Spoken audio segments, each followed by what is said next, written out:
You know there is concern from the Europeans that President Zelensky is going to be bullied into signing something away. That's why you have these European leaders coming as backup tomorrow. Can you No, it isn't. That's not why they're coming as back. That's not true. No, but that's not that's not true. They're not coming here tomorrow to keep Zelensky from being bullied. They're not coming. That February Oval Office meeting in front of television cameras where President Zelensky. Do you know how many meetings we've had since then? Oh, no, I know, and I was just up in Alaska watching the one with Vladimir Putin where a red carpet rolled out. No, but it was Zelensky. We've had more meetings. We've had one meeting with Putin and like a dozen meetings with Zelensky. So, but that's not true. They're not coming here tomorrow to keep Zelensky from being bullied. They're coming here tomorrow because we've been working with the Europeans. We talked to them last week. There were meetings in the UK over the previous weekend. And they said President Trump was going to demand a ceasefire as early as Thursday.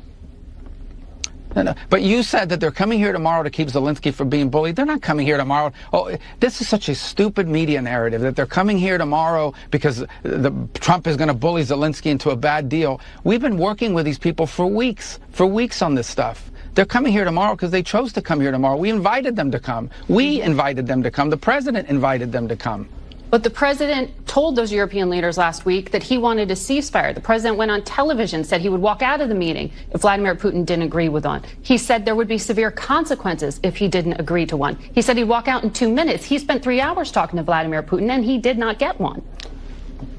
So there's because some obviously things happened during that meeting. Well, because obviously look, our goal here is not to stage some production for the world to say, oh, how dramatic, he walked out. Our goal here is to have a peace agreement, to end this war, okay? And obviously we felt, and I agreed, that there was enough progress, not a lot of progress, but enough progress made in those talks to allow us to move to the next phase. If not, we wouldn't be having Zelensky flying all the way over here. We wouldn't be having all the Europeans coming all the way over here. Now understand, and take with a grain of salt, I'm not saying we're on the verge of a peace deal, but I am saying that we saw movement, enough movement to justify a follow-up meeting with Zelensky and the Europeans, enough movement for us to dedicate even more time to this. You talk about the sanctions. Look, at the end of the day, if peace is not going to be possible here, and this is just going to continue on as a war, people will continue to die by the thousands. The president has that option to then come in and impose new sanctions. But if he did this now, the moment the president puts those additional sanctions, that's the end of the talks. You've basically locked in at least another year to year and a half of war and death and destruction.